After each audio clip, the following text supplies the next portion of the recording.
আল জাজিরার প্রতিবেদনে মিথ্যা নাটক সাজানো হয়েছিল, ঠিক তেমনি যুক্তরাষ্ট্রের নিষেধাজ্ঞাতেও অসত্য অভিযোগ তোলা হয়েছে বলে দাবি করেছেন সাবেক সেনাপ্রধান জেনারেল আজিজ আহমেদ।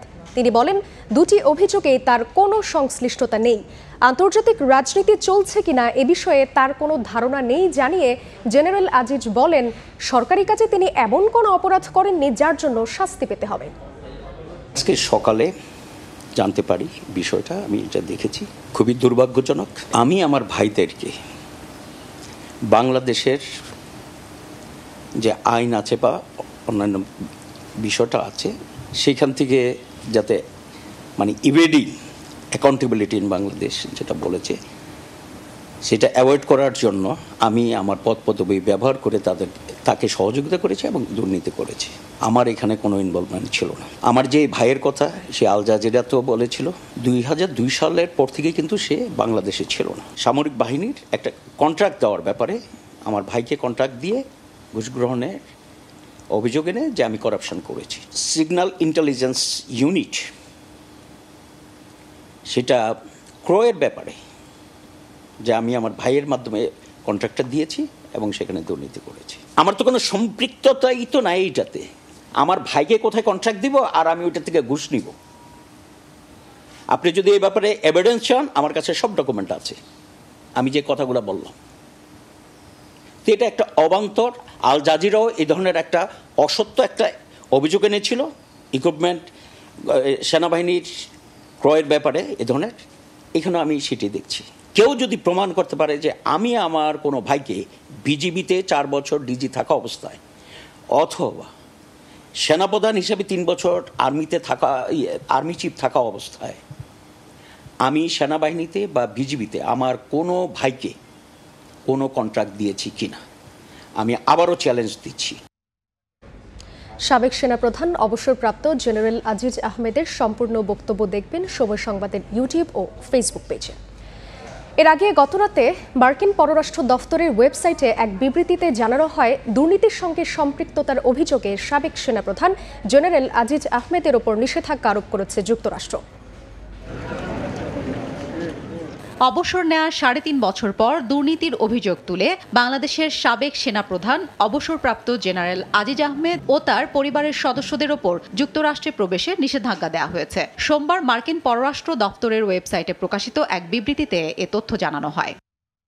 বিবৃতিতে দাবি করা হয়েছে, তার কর্মকাণ্ডে বাংলাদেশের গণতান্ত্রিক প্রতিষ্ঠানের অবমূল্যায়ন এবং সরকারি প্রতিষ্ঠান ও প্রক্রিয়ার ওপর জনগণের আস্থা কমেছে। এছাড়া আজিজ আহমেদ তার ভাইকে বাংলাদেশে অপরাধমূলক কর্মকাণ্ডের জন্য জবাবদিহিতা এড়াতে সহযোগিতা করেন বলে দাবি মার্কিন প্রশাসনের। সরকারি প্রক্রিয়ায় হস্তক্ষেপ করে উল্লেখযোগ্য দুর্নীতিতে জড়িয়েছেন বলেও অভিযোগ। অন্যায়ভাবে সামরিক খাতে কাজ পাওয়া নিশ্চিত করার জন্য তিনি তার ভাইয়ের সঙ্গে ঘনিষ্ঠভাবে কাজ করেছেন। একই সঙ্গে তিনি নিজের স্বার্থের জন্য সরকারি নিয়োগের বিনিময়ে ঘুষ নিয়েছেন বলে মন্তব্য তাদের। মার্কিন পররাষ্ট্র দফতরের মুখপাত্র ম্যাথিউ মিলারের ওই বিবৃতিতে আরও বলা হয়, আজিজ আহমেদের বিরুদ্ধে এই ব্যবস্থার মধ্য দিয়ে বাংলাদেশে গণতান্ত্রিক প্রতিষ্ঠান ও আইনের শাসন শক্তিশালী করতে যুক্তরাষ্ট্রের অঙ্গীকার পুনরায় নিশ্চিত করা হলো।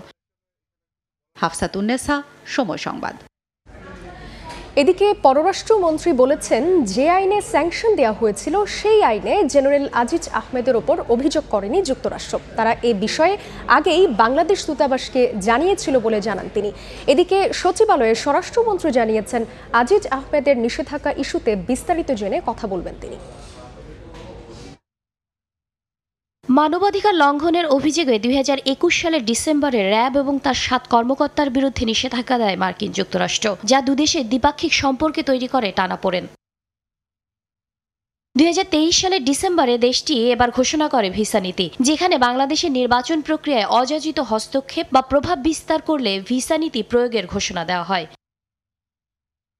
কিন্তু এর মধ্যে বাংলাদেশে অনুষ্ঠিত হয় দ্বাদশ জাতীয় সংসদ নির্বাচন। নিরঙ্কুশ বিজয় নিয়ে সরকার গঠন করে আওয়ামী লীগ। গেল সপ্তাহে বাংলাদেশ সফর করেন নির্বাচনের আগের আলোচিত চরিত্র মার্কিন সহকারী পররাষ্ট্রমন্ত্রী ডোনাল্ড লু। অতীত পেছনে ফেলে দুদেশের সম্পর্ক এগিয়ে নেওয়ার কথা বলেন তিনি। কিন্তু এর মাত্র কয়েকদিন পর সোমবার রাতে দুর্নীতিতে সম্পৃক্ততার অভিযোগ তুলে সাবেক সেনাপ্রধান জেনারেল আজিজ আহমেদকে এবং তার পরিবারে যুক্তরাষ্ট্রের প্রবেশের উপর আসে নিষেধাজ্ঞা।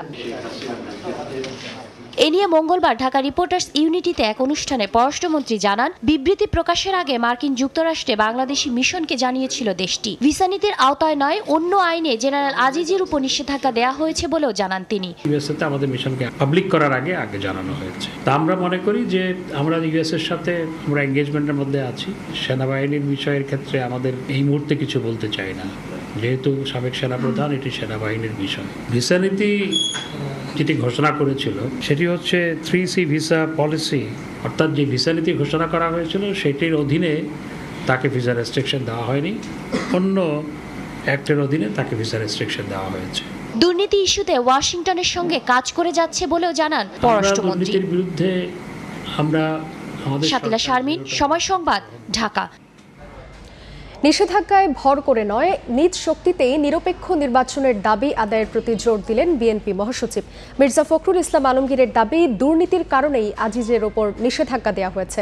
এদিকে আওয়ামী লীগ নেতারা এই নিষেধাজ্ঞাকে দেখছেন মার্কিন দ্বৈত নীতি হিসেবে। তারা বলছেন, যুক্তরাষ্ট্র একদিকে বন্ধুত্বের হাত বাড়ালেও অন্যদিকে নিষেধাজ্ঞা দিচ্ছে। নির্দলীয় নিরপেক্ষ সরকারের অধীনে নির্বাচনের দাবিতে সরকার বিরোধী আন্দোলনের পাশাপাশি নির্বাচনের আগে কূটনৈতিক তৎপরতা চালিয়েছিল বিএনপি। বিভিন্ন সময় বাংলাদেশে অবস্থানরত বিদেশি কূটনীতিকদের সাথে তারা দফায় দফায় বৈঠক, আলোচনা সবই চালিয়েছে সমান তালে। 2021 সালের ডিসেম্বরে র্যাবের উপর মার্কিন নিষেধাজ্ঞার পর বিএনপি এ নিয়ে ক্ষমতাসীনদের চাপে রেখে দাবি আদায়ের চেষ্টাও করেছিল তখন।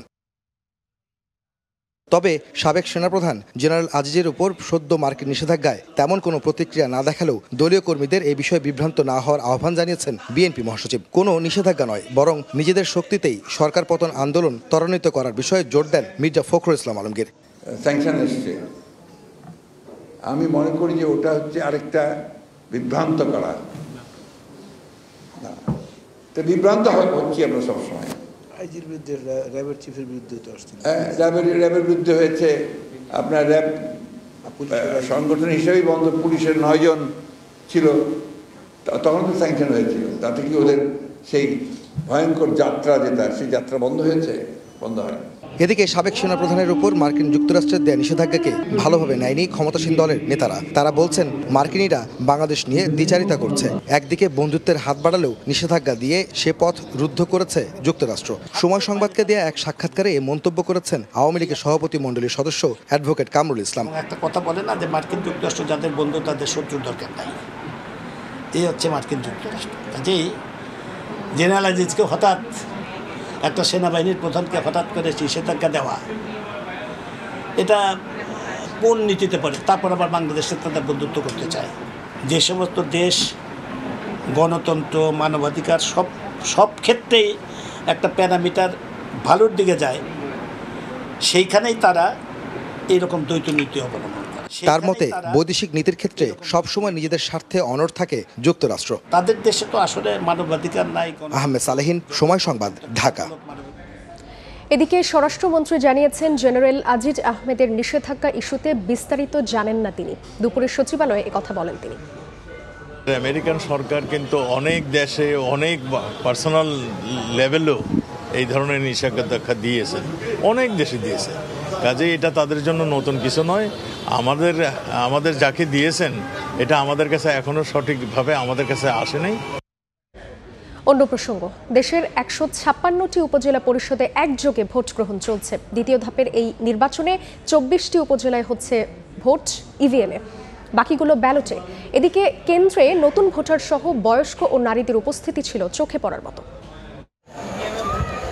বয়সের ভারে নুয়ে পড়লেও পছন্দের প্রার্থীকে জয়ী করার প্রত্যাশায় ভোট যুদ্ধে সত্তরোর্ধ্ব এ বৃদ্ধ। শান্তিপূর্ণ পরিবেশ বিরাজ করায় সকালে বিভিন্ন কেন্দ্রে অসুস্থ শরীরে ভোট দিতে দেখা যায় এমন বয়স্কদের। কয়েকটি বিক্ষিপ্ত ঘটনা ছাড়াই দেশের বিভিন্ন উপজেলায় অনুষ্ঠিত হচ্ছে শান্তিপূর্ণ ভোট গ্রহণ। ভোটারদের লাইনও ছিল চোখে পড়ার মতো। সদ্য ভোটার হওয়া যুবক থেকে শুরু করে 80 ছুঁই বৃদ্ধ সব বয়সীদের ছিল ভিড়। এই প্রথমবার আমি ভোট দিতে আসছি, অনেকটা ভালো লাগতেছে। প্রথমবার ভোট দিলাম, খুব ভালো লাগছে।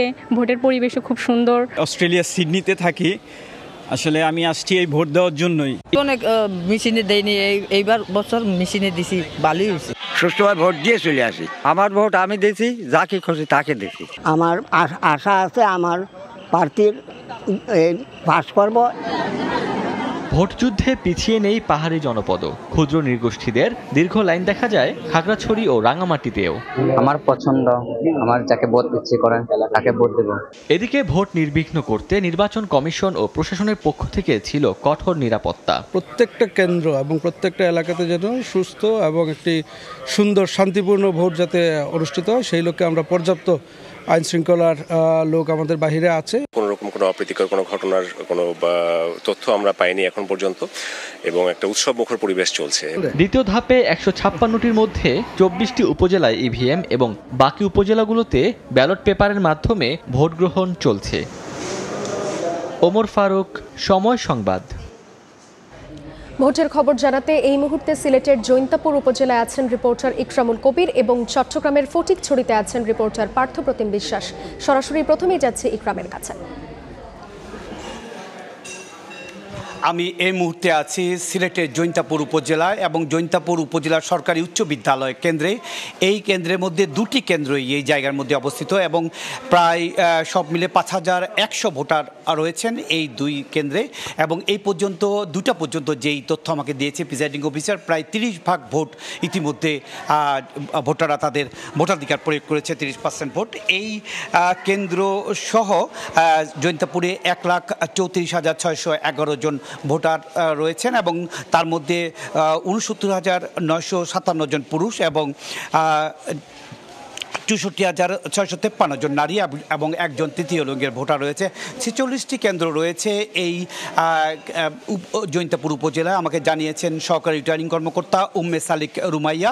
এবং সব কিছু মিলে এ পর্যন্ত যদি বলি যে এই উপজেলা সহ সিলেটের যে 3টি উপজেলা গোয়াইনঘাট এবং কোম্পানিগঞ্জ, এই 3টি উপজেলা অত্যন্ত শান্তিপূর্ণভাবে ভোট গ্রহণ চলছে এবং সকাল 8টা থেকে টানা ভোট গ্রহণ চলবে বিকেল 4টা পর্যন্ত। এবং ভোটার এবং যারা আছেন এখানে সবার মধ্যে একটা স্বতঃস্ফূর্ততা আমরা দেখতে পাচ্ছি এবং এই ভোটারদের তাদের ভোটাধিকার যাতে করে শান্তিপূর্ণভাবে প্রয়োগ করতে পারে সেই জন্য 25টি ইউনিয়নের 3টি উপজেলা 25টি ইউনিয়নের 1321 জন পুলিশ রয়েছে। প্রত্যেকটি কেন্দ্রে পুলিশ রয়েছে, আনসার বিডিবি সদস্যরা রয়েছেন এবং বাইরে রয়েছেন বিজিবি এবং র্যাব স্ট্রাইকিং ফোর্স হিসেবে। এবং আমরা দেখতে পাচ্ছি যারা ভোটার আছেন এবং কেন্দ্রে কেন্দ্রে প্রত্যেকটা বুথে বুথে যারা এজেন্ট আছে সবাই সবার মধ্যে একটি স্বাচ্ছন্দ্য ভাব পরিলক্ষিত হচ্ছে। 5 বছর পর পর তারা তাদের এক পরিষদ নির্বাচনের জন্য তাদের ভোটাধিকার প্রয়োগ করার জন্য এখানে জড়ো হয়েছে। এবং বলে রাখার প্রয়োজন যে এই উপজেলায় 5 জন চেয়ারম্যান পদে প্রতিদ্বন্দ্বিতা করছেন এবং সবাই আশাবাদী যে আগামী 5 বছরের জন্য তারা তাদের নেতৃত্বে একটি পরিষদ গঠন হবে। মোটামুটি এই ছিল সিলেটের জৈন্তাপুর উপজেলার যে ভোট গ্রহণ চলছে তার সবশেষ খবর। এবার আমি চলে যাচ্ছি চট্টগ্রামের খবর জানার জন্য। সেখানে ফটিকছড়িতে রয়েছেন আমাদের সহকর্মী পার্থ। বিচ্ছিন্ন কয়েকটি ঘটনা, ইটপাটকেল নিক্ষেপ এবং চেয়ারম্যান প্রার্থীদের কর্মী সমর্থকদের মধ্যে ধাওয়া পাল্টা ধাওয়ার ঘটনার মধ্য দিয়ে চট্টগ্রামে উপজেলা নির্বাচন অনুষ্ঠিত হচ্ছে। আমরা এখন আছি চট্টগ্রামের ফটিকছড়ি উপজেলায়, তবে ঠিক 12টায় হাটাজারি উপজেলায় 2 চেয়ারম্যান প্রার্থীর কর্মী সমর্থকদের মধ্যে আমরা দেখেছি ধাওয়া পাল্টা ধাওয়া এবং মারামারির ঘটনা ঘটেছে এবং এর পরিপ্রেক্ষিতে আইন শৃঙ্খলা রক্ষাকারী বাহিনীর সদস্যরা সেখানে যেয়ে তাদের যে কর্মী সমর্থকরা রয়েছে যাদের মধ্যে ইটপাটকেল নিক্ষেপ করা হয়েছিল তাদেরকে সরিয়ে দেওয়া হয়েছে। এই মুহূর্তে নির্বাচনের পরিবেশ কেমন সেটি দেখতে কিন্তু এখানে উপস্থিত হয়েছেন চট্টগ্রামের পুলিশ সুপার এবং চট্টগ্রামের এই ফটিকছড়ির যে বিভিন্ন কেন্দ্র রয়েছে কিংবা হাটাজারির যে বিভিন্ন কেন্দ্র রয়েছে বেশিরভাগ কেন্দ্রগুলোই কিন্তু তিনি পরিদর্শন করে দেখছেন এবং যারা ভোটাররা আসছেন তারা সুষ্ঠুভাবে ভোট দিতে পারছেন কিনা সেই বিষয়টি কিন্তু এখানে নিশ্চিত করার চেষ্টা চলছে এবং সেই বিষয়টি আমরা দেখছি এবং প্রিজাইডিং কর্মকর্তার সাথে তিনি কথা বলছেন। এবং কিছুক্ষণ আগে জেলা প্রশাসকও কিন্তু এখানে এসেছিলেন, তিনি আমাদেরকে জানিয়েছেন ভোটাররা যাতে নির্বিঘ্নে ভোট দিতে পারে, সুষ্ঠুভাবে ভোট দিতে পারে সেই জন্য সকল ধরনের ব্যবস্থা গ্রহণ করা হয়েছে। তবে ভোটার উপস্থিতি যেহেতু কিছুটা কম, কেন এই ভোটার উপস্থিতি কম সে বিষয়ে তিনি আমাদেরকে জানিয়েছে যেহেতু আজকে প্রচন্ড গরম পড়ছে সেই গরমের কারণে হয়তো কিছুটা ভোটার উপস্থিতি কম থাকতে পারে। তবে প্রথম ধাপে যে নির্বাচন হয়েছিল দ্বিতীয় ধাপে নির্বাচনে তার থেকে অনেক বেশি ভোটার উপস্থিতি রয়েছে সেটি কিন্তু আমাদেরকে নিশ্চিত করেছেন।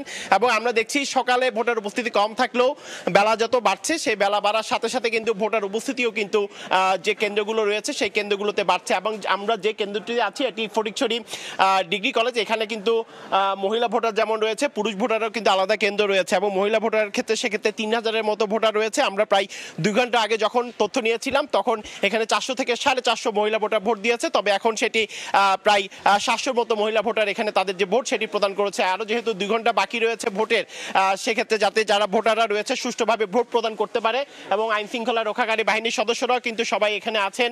আমরা দেখছি পুলিশ সুপার এখানে আছেন, তিনি কেন্দ্রগুলো পরিদর্শন করছেন যাতে নির্বিঘ্নে ভোটাররা তাদের যে ভোট সেই ভোট প্রদর্শন করতে পারে। যে 2-1টি কেন্দ্রে মারামারি ঘটনা ঘটেছে সেখানে কিন্তু আমরা দেখছি পর্যাপ্ত নিরাপত্তা ব্যবস্থা গ্রহণ করা হয়েছে। তো এই ছিল আমার কাছে এখনো পর্যন্ত চট্টগ্রামের ফটিকছড়ি থেকে এখানকার সর্বশেষ খবর।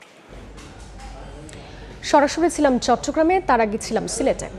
দ্বিতীয় ধাপের উপজেলা নির্বাচনে দুপুর 12টা পর্যন্ত সারা দেশে ভোট পড়েছে প্রায় 17%। নির্বাচন ভবনে সংবাদ সম্মেলনে ইসি সচিব জানান, কয়েকটি বিচ্ছিন্ন ঘটনা ছাড়া এখন পর্যন্ত কোথাও বড় ধরনের কোনো সহিংসতা ঘটেনি। 16.94 মানে 17%। দুপুর 12টা পর্যন্ত 13,155টি ভোট কেন্দ্রের মধ্যে 10,000 ভোট কেন্দ্রের প্রাপ্ত তথ্য। এই সময়ের ভিতরে নির্বাচন কেন্দ্রগুলোতে আমরা বড় ধরনের কোনো সহিংসতার ঘটনা ঘটেনি মর্মে বিভিন্ন সংস্থা থেকে তথ্য পেয়েছি। ভোট কেন্দ্রের বাইরে ছোটোখাটো বিচ্ছিন্ন 2-1টি ঘটনা ঘটেছে, যার সংখ্যা মাত্র 18টি। লাশের ডাম্পিং স্টেশন যেন হাতির ঝিল, দিনের আলোয় সবুজের সমারোহেই যেন রাতে নগরবাসীর জন্য আতঙ্ক। প্রায়ই ঝিলের পানিতে মিলছে লাশ। পুলিশের তথ্য বলছে গত 8 বছরে হাতির ঝিল থেকে 27 মরদেহ উদ্ধার করা হয়েছে। এজন্য রাজুকের উপর দায় চাপালেও বিশেষজ্ঞরা বলছেন পুলিশও এড়াতে পারে না এই দায়। দিবির সাহার রিপোর্ট, ছবি তুলেছেন ওমর ফারুক ও শেখ নাহিদ। পুরোটাই অন্ধকার। আলো জ্বালানোর পর স্পষ্ট হলো আমার অবস্থান হাতির ঝিলে। এক পাশে সড়ক, অন্য পাশে ঝিল, মাঝখানের এই ওয়াকিংওয়ে, যার সিংহভাগ অংশই রয়েছে অন্ধকারে। আর এই অন্ধকারের সুযোগ নিচ্ছে অপরাধীরা।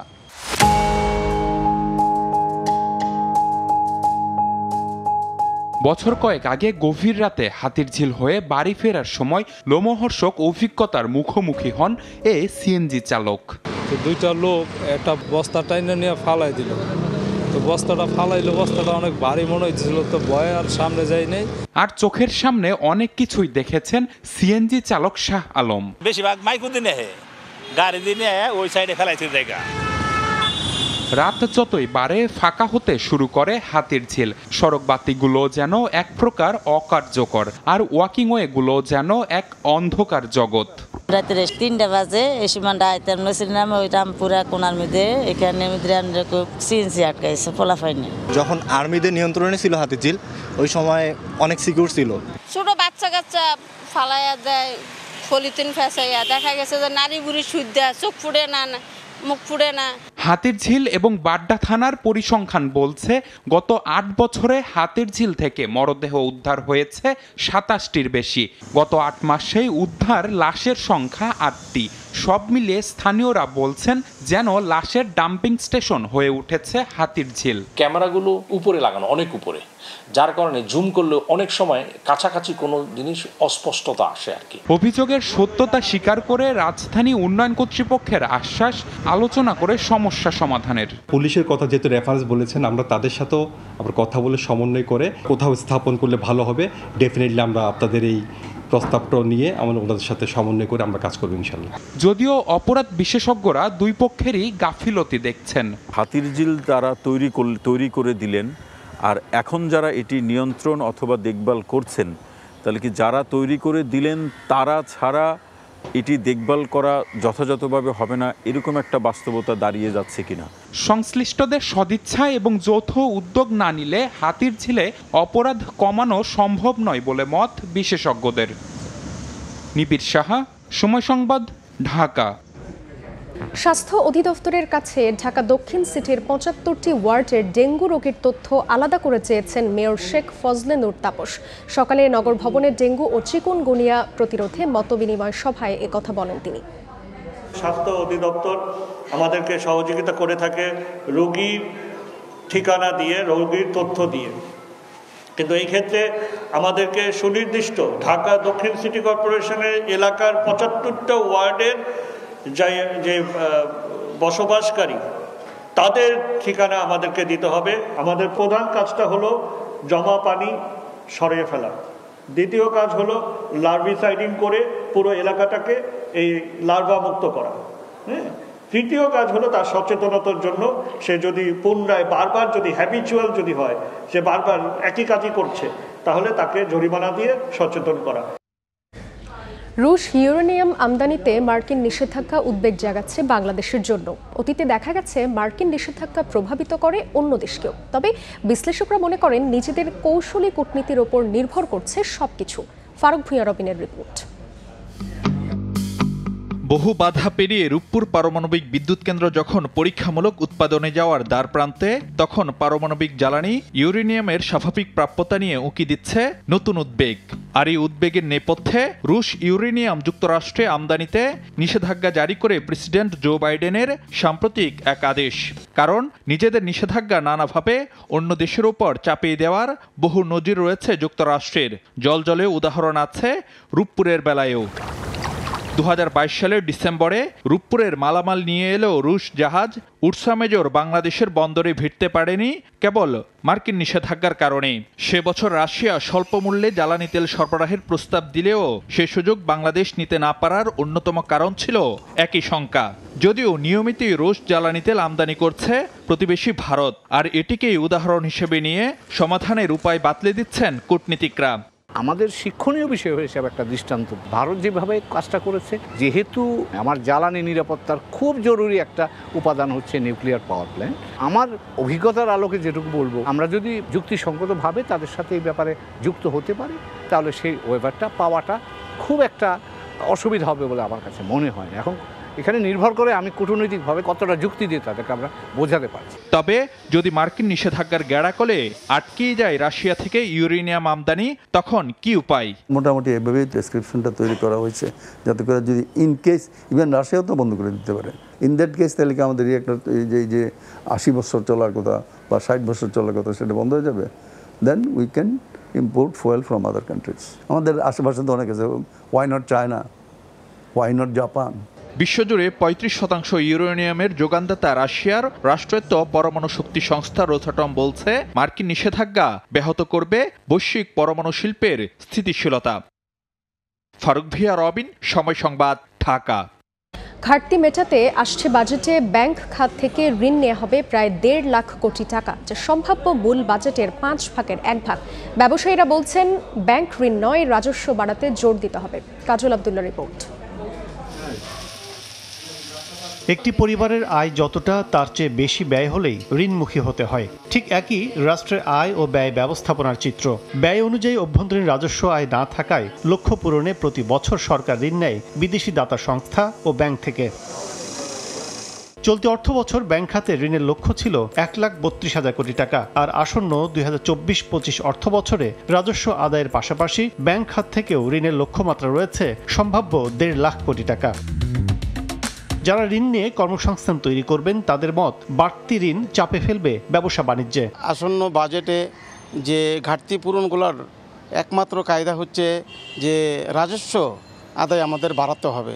এই ক্ষেত্রে আমরা মনে করি যে এই দিকটা আমাদের অনেক দুর্বল। সাবেক ব্যাংকাররা বলছেন উন্নয়নের বাড়তি খরচ কমাতে কাটছাঁট করতে হবে খাত অনুযায়ী। সরকার যদি বাজেটে ব্যাংকের উপর লোনের উপর নির্ভর করে, তো বাজেটটা বিলাসবহুল বাজেট করা যাবে না। সামগ্রিক অর্থনীতির অবস্থা বিবেচনা করে সরকারকে সিদ্ধান্ত নিতে হয়। আমাদের যে অবকাঠামোগত ব্যয় বড় বড়, সেইগুলো সরকারকে কিছুটা হিসাব করে করতে হবে, যেগুলো খুব তাড়াতাড়ি কমপ্লিট হবে, যেখান থেকে রিটার্ন আসবে সেইগুলোতে যেরকম করতে হবে। নতুন অনেক বিশাল প্রজেক্টে যাওয়া এই মুহূর্তে কিছু ধীর গতি করতে হবে। আর বিনিয়োগ সম্প্রসারণে বড় বাধা হিসেবে সরকারের ব্যাংক ঋণ নেয়াকে দায়ী করছেন অর্থনীতিবিদরা। এসএমইকে স্পেশাল ক্রেডিটের কথা বলেছিল, মাইক্রো ক্রেডিটটাকে ত্বরান্বিত করেছিল। বাংলাদেশ ব্যাংক যে রোল প্লে করেছিল সেটা হলো একটু নিম্নমুখী। আস্তে আস্তে এগুলো সংকুচিত হচ্ছে এবং এখন সমস্ত ডিরেকশনটা হলো ঊর্ধ্বমুখী। গত কয়েক বছরে ঘাটতি বাজেট পূরণে ফেব্রুয়ারি পর্যন্ত কেন্দ্র ব্যাংক ও বাণিজ্যিক ব্যাংকে সরকারের ঋণ দাঁড়িয়েছে 4,02,000 কোটি টাকা। এর মধ্যে শুধু বাণিজ্যিক ব্যাংকে ডিসেম্বর পর্যন্ত রয়েছে প্রায় 2,80,000 কোটি টাকা। কাজল আব্দুল্লাহ, সময় সংবাদ, ঢাকা। মাউন্ট এভারেস্ট জয়ের 2 দিনের মাথায় প্রথম বাংলাদেশি হিসেবে চতুর্থ সর্বোচ্চ শৃঙ্গ লোৎসে জয় করলেন বাবর আলী। বাংলাদেশ সময়ে ভোর 6টা 5 মিনিটে বিশ্বের চতুর্থ শীর্ষ শৃঙ্গ লোৎসে চূড়াতে পৌঁছান তিনি। প্রথম বাংলাদেশি হিসেবে এভারেস্ট ও লোৎসে জয় করলেন বাবর। এর মধ্য দিয়ে পর্বত আরোহণের ইতিহাসের এক নতুন অধ্যায়ে নাম লেখালো বাংলাদেশ। গত 19 মে ষষ্ঠ বাংলাদেশি হিসেবে এভারেস্ট জয় করেন বাবর আলী। তার বাড়ি চট্টগ্রামে। তিনি পেশায় একজন ডাক্তার।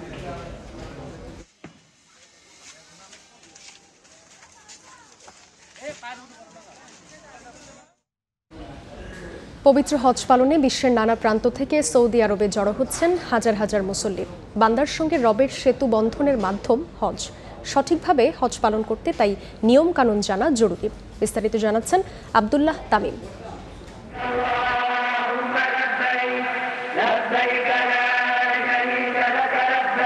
কাবাঘর সামনে রেখে যারাই নামাজ পড়েন তাদের জীবনের অন্যতম চাওয়া একনজর কাবাঘর দেখা। সে কাবাঘরের উদ্দেশ্যে সারা বিশ্ব থেকে লাখ লাখ ধর্মপ্রাণ মুসলমান একত্রিত হচ্ছেন সৌদি আরবে। যারা মক্কায় গিয়ে প্রথমে উমরা করবেন তাদের প্রথম কাজ ইহরামের কাপড় পরিধান করা। কেউ যদি বাংলাদেশ থেকে সরাসরি মক্কার পথে রওনা হন তাহলে তার জন্য বিমানে ওঠার আগেই ইহরামের কাপড় পরিধান করতে হবে, কেননা জেদ্দা বিমানবন্দরের আগেই ইহরাম বাঁধার মিকাত পার হয়ে যায়।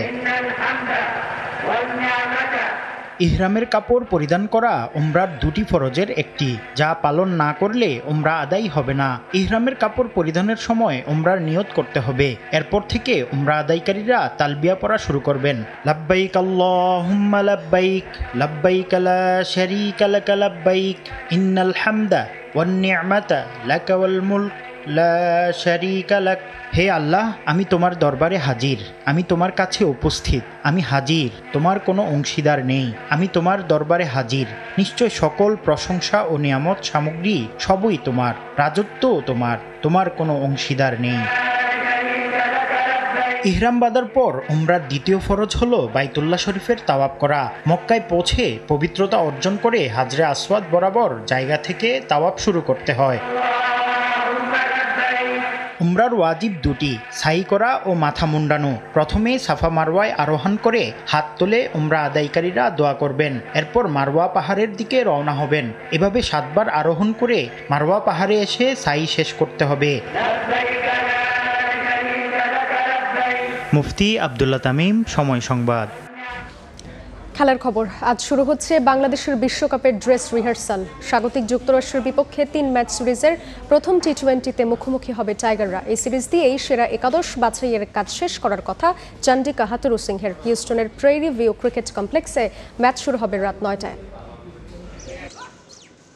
জিম্বাবুয়ের বিপক্ষে সিরিজটা ছিল বিশ্বকাপের প্রস্তুতির শুরু, কিন্তু সিরিজ জিতলেও টি20র খোরাক মেটেনি সেই সিরিজে।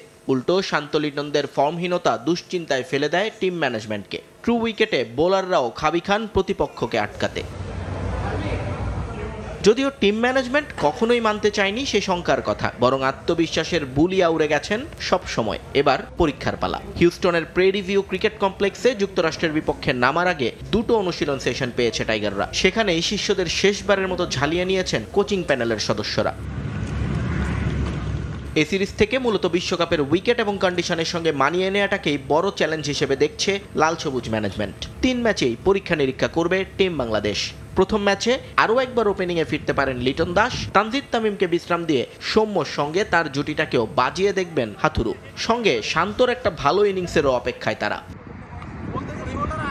বোলারদের জন্য বড় পরীক্ষা অপেক্ষা করছে এই ভেন্যুতে, কারণ ইতিহাস বলছে রান প্রসবা উইকেটই এখানকার বৈশিষ্ট্য। প্রেরিভিউতে এখন পর্যন্ত খেলা 4টি টি20তেই রান উঠেছে বেশ, সর্বোচ্চ 230 আর সর্বনিম্ন দলীয় রান এখানে 132। বাংলাদেশের জন্য বড় ভাবনা হতে পারে যুক্তরাষ্ট্রের কোচিং প্যানেল, যার নেতৃত্ব দিচ্ছেন সাবেক অস্ট্রেলিয়ান ক্রিকেটার স্টুয়ার্ট ল। 2 দফায় বাংলাদেশের জাতীয় দল এবং বয়সভিত্তিক পর্যায়ে কাজ করার অভিজ্ঞতা থেকে টাইগারদের এই দলটার সবাইকে খুব ভালো করেই চেনেন তিনি। নিয়ন মোহাইমেন, সময় সংবাদ। এ পর্যায়ে শীর্ষ সংবাদগুলো জানিয়ে দিচ্ছি আরেকবার। সরকারি দায়িত্ব পালন করতে যেয়ে এমন কোনো কাজ করি না, আবারও জোর দিয়ে বলছি, যেটার জন্য আমার এই ধরনের একটা নিষেধাজ্ঞা পেতে হবে। মার্কিন নিষেধাজ্ঞার বিষয়ে মন্তব্য সাবেক সেনাপ্রধান জেনারেল আজিজের। অসত্য অভিযোগের ভিত্তিতে সিদ্ধান্ত, প্রমাণ করতে পারলে মেনে নেবেন শাস্তি। দ্বিতীয় ধাপে 156 উপজেলায় ভোটযুদ্ধ, কেন্দ্রে ভোটারদের দীর্ঘ লাইন, কয়েকটি জেলায় বিক্ষিপ্ত সংঘর্ষ, চট্টগ্রামে ইট পাটকেল নিক্ষেপ, ককটেল বিস্ফোরণ, আহত 23। এবং রুশ ইউরেনিয়াম আমদানিতে উদ্বেগ জাগাচ্ছে মার্কিন নিষেধাজ্ঞা, বাংলাদেশকে কৌশলী কূটনীতি গ্রহণের আহ্বান বিশ্লেষকদের, চীন জাপানও হতে পারে বিকল্প আমদানির পথ।